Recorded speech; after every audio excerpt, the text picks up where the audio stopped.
is how we play Spyfall. So there are multiple editions of Spyfall, and there are some themed ones, like there's a DC Spyfall, which I actually have, that has some different mechanics in it. But this is the original Spyfall, and then there was a Spyfall 2, and I think there's a Spyfall 3. I'm going to talk about this one, but most of the non-themed Spyfalls, just Spyfall and Spyfall 2 and Spyfall 3, they all kind of play the same way. They just have a different set of location cards. So I'm going to discuss how the game is played, but also how we play it. Okay? And for that,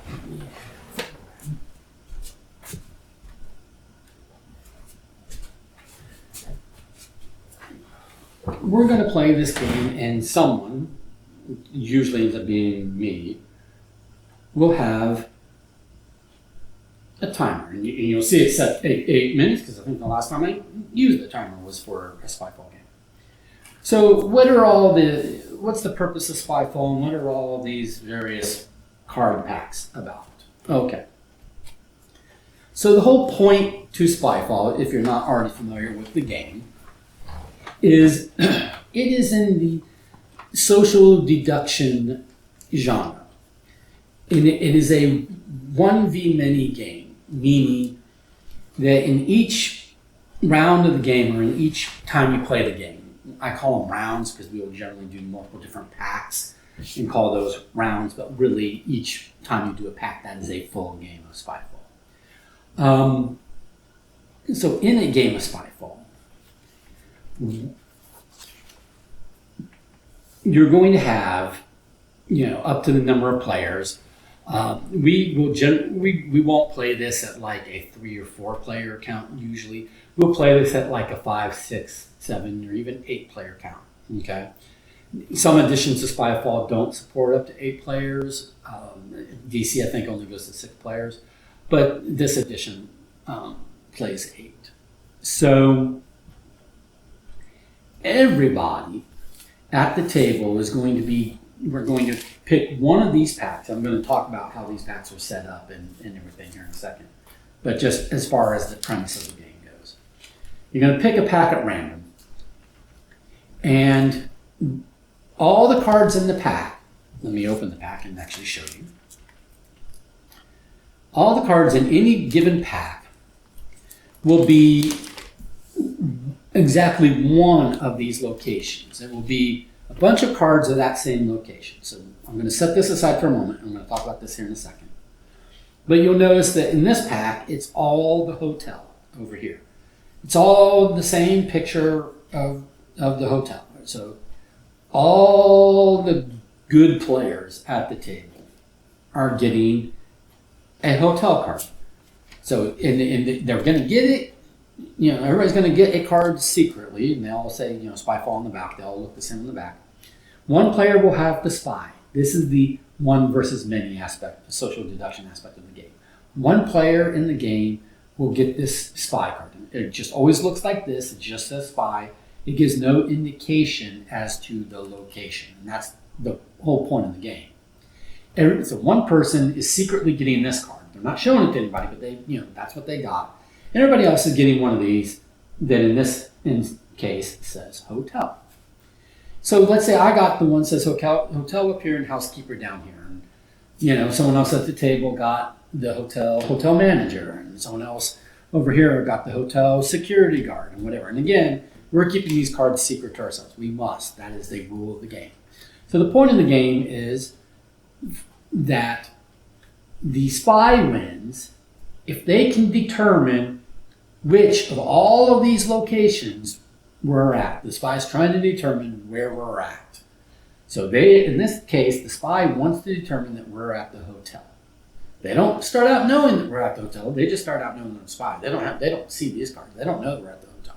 They're trying to determine we're at the hotel.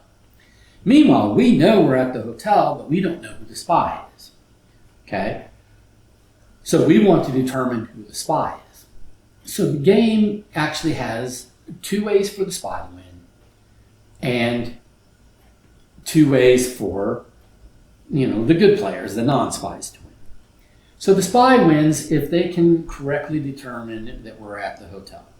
The spy also wins if by the end of the very, very end of the game, people have not figured out they are the spy. In other words, they've been able to blend in with everybody else so well that and cast maybe suspicion onto someone else, that we all kind of think that this person's the spy. They're not the spy, this person was the spy. But if we all, at the end of the game, even if the spy hasn't figured out we're at the hotel, but all of us kind of like decide that this person was the spy, and meaning this person's off the hook because we didn't really think they were the spy, then that's the other way the spy can win. Okay, they blended in and they weren't caught. Conversely, we win if if we can correctly identify, the good players win if they can correctly identify the spy at the end of the game, or if we can convince, maybe lead the spy to make a wrong guess. Because if the spy gets basically one opportunity to guess where we're at. So if the spy says, hey, I think we're at the casino, and we go, nope. We reveal we're at the hotel, we're not at the casino. Therefore, you lose, and the rest of us win because we were able to trick you into thinking that we were not at the hotel. So how's the game actually played? Well, how the game is actually played, this is why the way we play differs a little bit from the rules. So I'm going to discuss a little bit, both sides, how the rules are written and how we actually play and why. Okay, but at the start of the game, you take as many players or as many cards as there are players, but you're going to take them from the bottom of the pack. The reason why you're going to take them from the bottom of the pack is because we're going to organize these packs when, whoever buys the game and separates all the cards out. You'll notice that the bottom of each pack is the spy card. So regardless of whether eight players, you're just going to deal that many cards. You're going to take that many cards from the bottom because the bottom one's going to be the spy. So let's say we're going to have a 5-player game. So I'm going to take a pack at random. It's important that it's at random so that no one knows until cards have been dealt out. No one will know what location we're at. The spy will therefore not know. But we take a pack at random. We shuffle these packs. They all say spy at the bottom, so you can't really see what location it is because on this side it says Spyfall, on this side it says spy.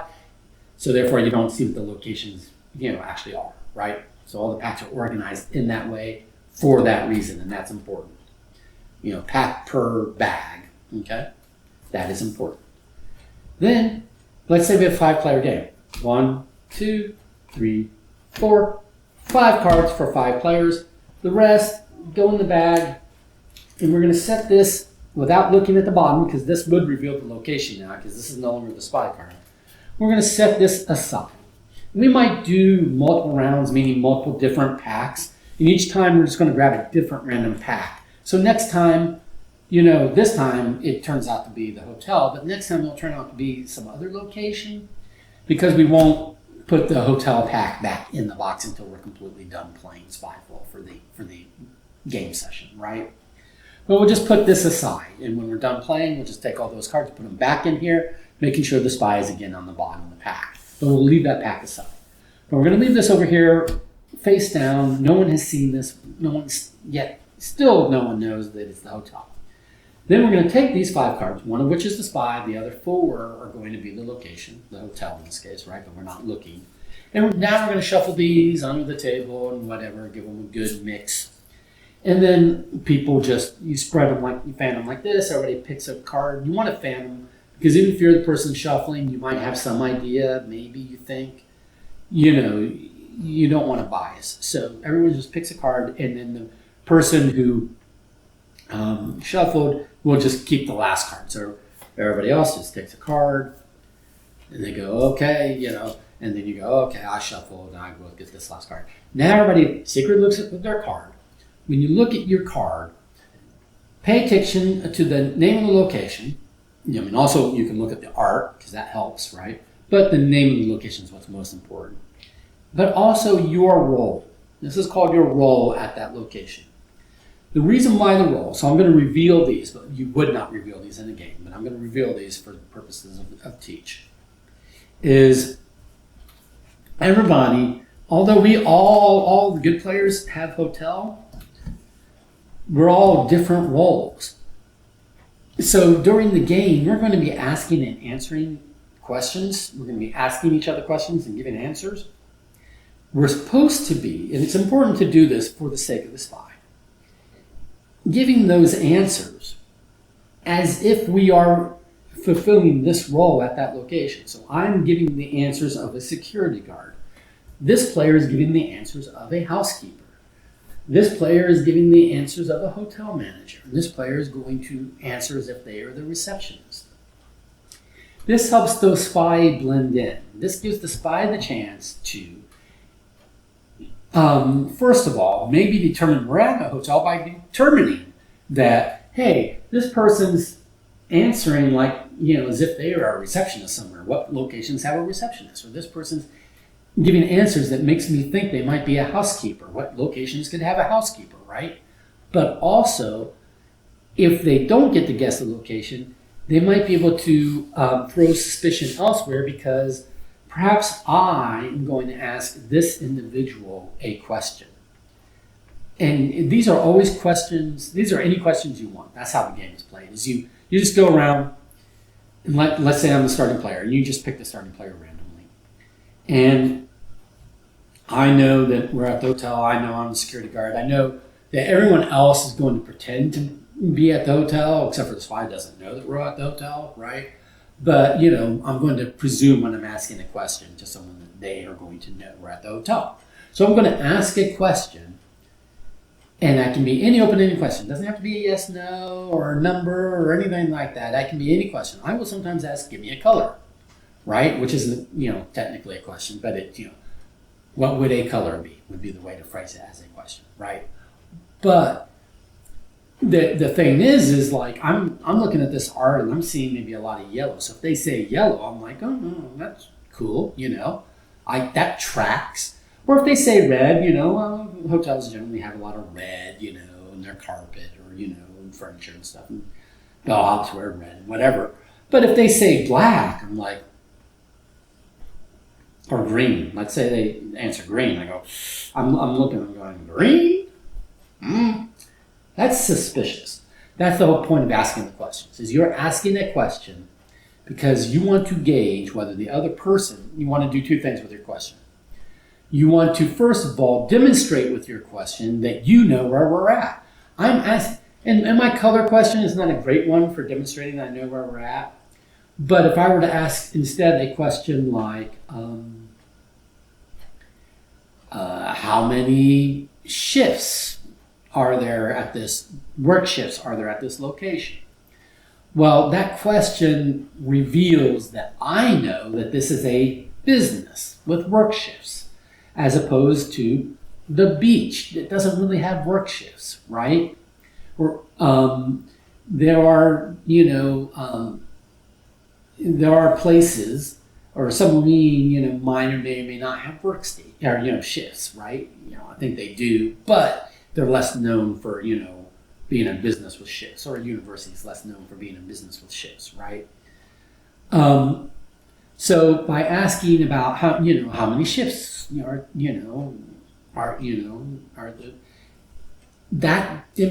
that serves two purposes. One, it kind of demonstrates to everybody else at the table that I know we're at one of the locations where work shifts is a concept, right? So I'm more likely to know that we're at the hotel, and I'm less likely to be the spy. I'm demonstrating that I know things. But I'm also asking them to give me an answer and seeing if that answer coincides with what I think I know about a hotel. And if they say there's only one shift, and I'm going to go, okay, but I might be suspicious of them because I think a hotel has more than one work shift, right? Or that might be my thinking. But going back to why roles are important, I'm asking a question, and it might be any general question. It might not. My question might not have anything to do with my role per se, but their answer, the person I'm asking, they should always be answering with relation to their role. So the receptionist might have a different answer to questions like, give me a color or how many shifts are there than like the hotel manager. The hotel manager probably knows how many shifts there are, but they might not, think about the fact that, they work a shift. They're the manager. They're always on the clock, kind of thing, right? So they might, if I'm asking this person that question, they might go, "Oh, there's several shifts, but I'm always on the clock." And I go, "Oh, okay, well, I'm a security guard. I know that I work 1 out of 3 shifts more than likely as a security guard. It's probably a 3-shift position." So I might either accept that answer from this individual, or I might be like, that's a cagey answer. That's hedging their bets. They're saying, "Oh, there are shifts, but I don't really work in a shift pattern." So they might be the spy just trying to, play both sides of the fence, because they're not really sure if it's a location that has 1 shift, 2 shifts, 3 shifts, 4 shifts, right? So I might think this person's the spy because they're giving a cagey answer. This person might be, "Oh, there's 3 shifts and I work the 2nd shift." Okay, that lines up with what I think. And so by answering questions from the perspective of your role, it is giving cover to the spy, because when it comes time to asking the spy, when the spy is being asked a question, they're not going to necessarily know the right answer. So they have to hem and haw and give what they hope to be an acceptable answer. And someone else might accept their answer because someone else might presume that, "Oh, well, maybe they do know we're at the hotel, but they just have a very wildly different role." For instance, in here, a role might be a vacationer, or a guest. Well, a guest is not really, going to give a shift. How many shifts do you work? "I don't work at all." Really? You don't work at the hotel? Why? Because I'm the guest. I'm here to, I'm on vacation. I'm not working here. They're not going to explain it that way, but the point is someone else asking. The spies over here goes, "I don't really work here. I mean, I guess other people do, but I don't." Right? Because they don't know how to answer jobs related or questions related to the job at this location, but they can pretend that they're just someone who doesn't work that whatever job that is. And people might buy it, people might accept their answer because people might presume that they're the guest. So you want to answer questions as the role, okay, for 2 reasons. It helps the spy, narrow down by those answers what the location might be based upon description, the answer's description, or the question and answer's description of the location, its relevance to what location is on here, right? If they're talking about shifts, then probably not a university, right? That's useful information to the spy. And, and if they're answering if they're answering like a receptionist would or answering like a housekeeper would, I might, as a spy, start putting 2 and 2 together and go, okay, it's a location with shifts that seems to incorporate a concept of a housekeeper and a receptionist. Well, housekeeper might be hotel, might be hospital, might be, a few of these things, but probably not a supermarket, right? But adding in the mix of a receptionist and not, oh, okay, well, a hospital kind of has a receptionist, but it's not as prominent a role as it would be at a hotel. So they might be able to, kind of zero in, right? It helps the spy in that way, but it also gives the spy cover for when they give not quite right, or not when they give answers that aren't quite what the questioner was expecting, because the questioner is expecting maybe a certain kind of answer, and they're getting a different kind with their question. They're getting a different kind of answer for one of two reasons: either because that person's a spy and they don't know what the answer should be, or because that person has a wildly different role than what you expect them to have, and that could be a different alternate explanation. Okay, so that's important. So now I want to talk about the difference we do in the game format. So in the game format, other than we deal out like the way I say, okay, the game is going to talk about, or the rules will talk about how the spy can interrupt or that individuals can interrupt the round to try to guess who the spy is. And in that case, they need, I think it says,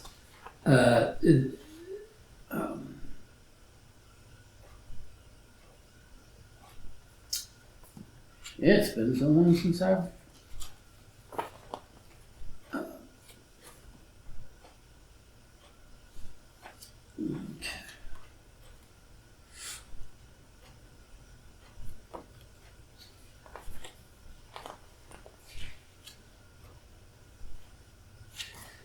here it is. When the game is stopped with one of the other players in order to accuse the spy cannot try to guess the location. So, and then the spy has missed their chance.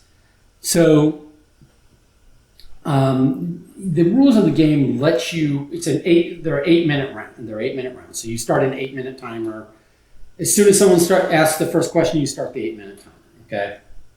And then the game length is basically that 8 minutes. Okay, plus a few seconds for final votes at the end. But the way the rules are written is that people could stop the timer mid 8 minute to say, "Oh, they're the spy," and that can be very unfortunate for the spy player because they are outnumbered at the table. They're one of everybody else knows and they don't, right?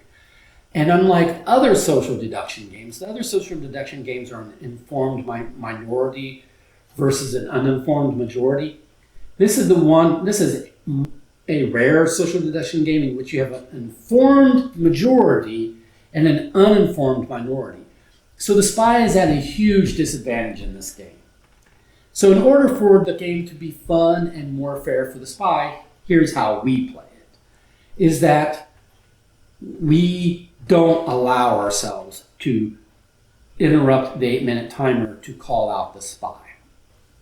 We continue to ask and answer questions for the full 8 minutes, with the exception that the spy can stop the game. And this is part of the rules. The spy could do this. Anyway, they can stop the timer at any point during those 8 minutes to guess the location, okay?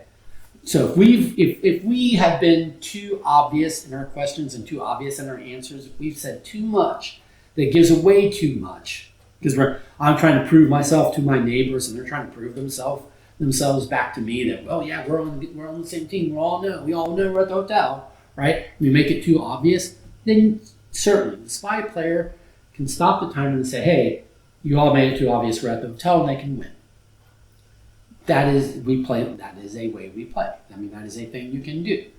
But what we do not do as the good team is stop the timer during the 8 minutes to call out this player and say, you've given 3 bad answers in a row, you're obviously the spy. Because it is too often going to be the case, especially if the spy is the first one randomly chosen to ask a question. Their very first question might be completely off the mark because if they don't have anything to go off of, if they're just randomly the first person to ask a question, or even the first person to ask the question and have to give the first answer, if they are the first player basically in an interaction during the game of Spyfall, it's very easy for them to give themselves away kind of as the spy or look very suspicious because they don't know what question to ask. They don't know what answer to give. And I'm going to come back to this here in a second for that reason. So the point is that it can be unfair to the person playing the spy, particularly if they're a new player, if we, the good team, are just able to stop the clock and say, hey, you're the spy. Boom. You have no opportunity to win because you were unlucky enough to be, called upon early in the round and didn't have a well-prepared answer. Sucks to be you. That's not fun for them. So what we do instead is that the good team, we do not interrupt the 8-minute timer. Spy can, we do not. That gives the spy a full 8 minutes to, even if we figured out that they're the spy, they have that full 8 minutes of us, they can, ask and answer questions. That gives them the full 8 minutes to figure out the location so that they can win that way, even if they're not going to necessarily be able to win the way of disguising the fact that they're the spy. So the way that the questions and answer go back and forth is that you pick a random player to start. They're going to ask a question. And the way we do, because there's only one of these location references, unless you're my friend who has photocopied this and gives everyone their own copy, which is great to do if you can, do that, get a photocopier and spare the paper. But if you can't, I haven't. The person asking the question puts this in front of them, looks at the whole thing, even though they might already know that I already know I'm at the hotel. I'm going to put this in front of me as if I was the spy, because the spy doesn't know we're at the hotel, so the spy needs to look at this whole thing all the time because they're trying to figure this out, right? So for the sake of the spy, everyone should be putting this in front of them and acting as if they're the spy when they're asking the question, being, so-and-so, let me ask you this question, right? So that if everyone is doing it, it's not suspicious when the spy is doing it, trying to ask a probing question, right? To try to elicit information to narrow down what is the location. Because that's what the spy is trying to do. They're trying to narrow it down, right? We're trying to confirm, because we're not the spy, but they're trying to narrow it down with their questions. Likewise, once we've asked the question, we will pass this around to the player that we have asked the question to, so that they can examine this whole thing while they give their answer. Because if they're not the spy, they want to give an answer that's correct-ish, that confirms that they know that we're at the hotel, but isn't so specific that it could only apply to the hotel, and the spy immediately knows, right? But not so vague that they look like the spy. Conversely, if it happens to be the spy player that's being asked the question, they can look at this whole thing and based upon the relevance of the question and all the questions and answers that have come before, maybe look and try to find several locations that could apply, and then give an answer that they think would be maybe equally applicable to those 4 locations that they are able to narrow it down to at this point in time. Again, to be more fair to the spy player.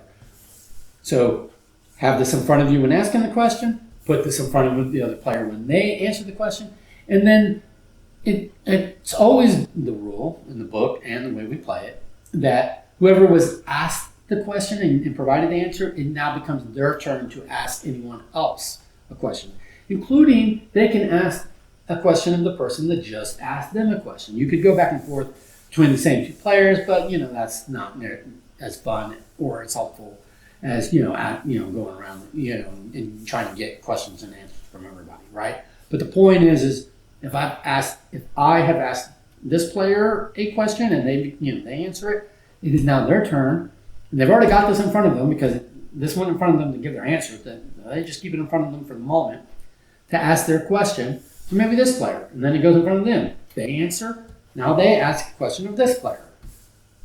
They answer, now they ask a question of this player. They answer, now they ask a question of this player. They answer, and this is how this goes for 8 minutes. Okay? During that 8 minutes, only the way we play, okay, so no opportunity at the end. The way we play is only while that 8-minute timer is going, can the spy stop the timer and go, I think I figured it out, it's the hotel. And they're either right and they win, or they're wrong and they lose. Either way, that round of the game, that game is over. That game of Spyfall is over. We might do another pack at that point. Set up for another pack at that point.